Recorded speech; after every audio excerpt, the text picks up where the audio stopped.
Hi guys, this is October 18th, 2022, 7:58 p.m. Eastern Time right now. And before we start talking about today's stock idea, I wanted to show you guys a video today. I saw this on Twitter. This is me versus the market this year.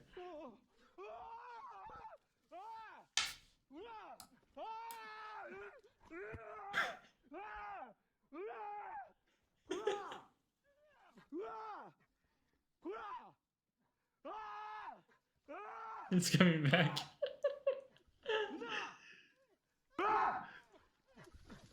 It's still at it. Oh, is it gone? That's us.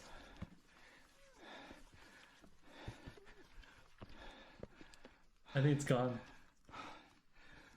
It's gotta be weird. It might come back. Oh, it's gone.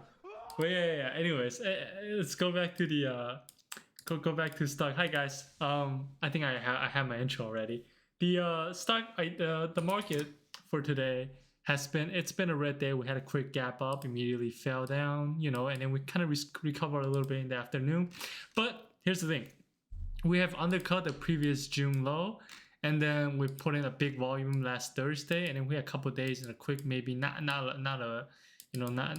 that good of a day, but it's a potential market bottom in my opinion. Many reasons, because number one, we've been in this bear market for almost a year. Number two, this is our third leg down. And typical, according to William O'Neill's book, usually a bear market is about, three legs down, so this is one, two, this is the third one right here. And then we had an undercut of this low, June low. So I say, and then we had a quick reversal at big volume. It doesn't really mean that it's going to come back up, but, who knows, right? But I think it's a good time to start getting to positions into stocks, and you want to get in the best stock right now on the market. And I think the best stock is actually a medical stock, right? It's not a biotech, it's a medical stock, right?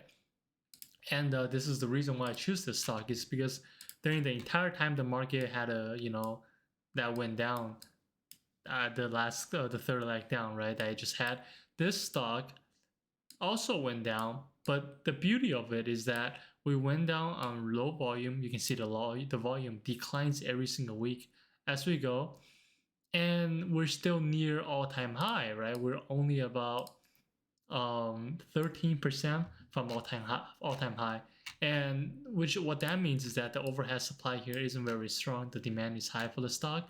And then we also broke out of this consolidation that lasted for almost a year. I think it did last for a year, right? I think it did, yes.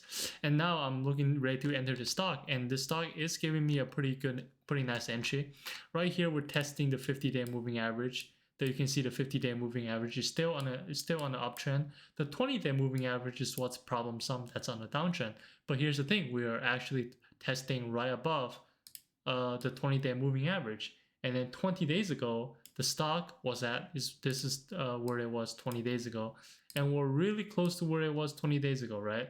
We're only about 6% here. One quick day, 2, 3 more days, we could turn the 20-day moving average into an uptrend.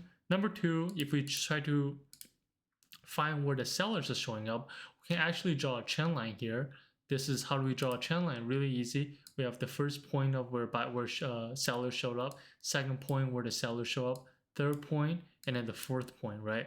We just have to connect the 1, 2, 3. 3 is all we need. But now since the fourth one showed up, you can do this. I will do this right here because I say it's pretty accurate. It's not that big of a deal. There was once a guy who said, when you want to draw a trend line, use a crayon, right? Just, make the line as rough as it can, because it doesn't need to be perfect, right? And drawing a perfect trend line isn't the holy grail. You're not gonna make a lot of money because you can draw the perfect trend line. That's not how it works. And anyways, we use this to identify where supply and demand will show up, right? So we see there are supply showing up every single time. We touch near the trend line, which means that this trend line is valid. And now we're right at the trend line once again. But different from this time, I think the market has been pretty exhausted. If we break here, I think that we also break the 50-day moving average. I don't know what this line is for, but that's pretty much it for the stock. And let me just use Finviz and check the short interest on this stock. I forgot to check that because it's also important. The short flow is about 4.56 5-9%, so it's not that high. But regardless, I think this stock is worth the worth a trade. With earnings not till November 14th, so that's still a month away, so we don't have to worry about that. Trades about 562,000 shares in the last 90 days. So I think this stock is worth trading. And yeah, and that's it, right? If this thing, I don't take a look, don't look at a stock, be like, oh, it's a Forte, it's a $273 stock. Yeah, but you know how much Chipotle is at? 1,500. Just because it's at 200 doesn't mean this thing cannot go bunkers, right?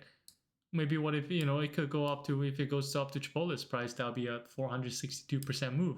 I'm not saying that's possible, but don't look at the share, the price, and decide you're not gonna trade it. Okay, and that's it. Thank you guys for watching, and I'll see you guys next time. Peace.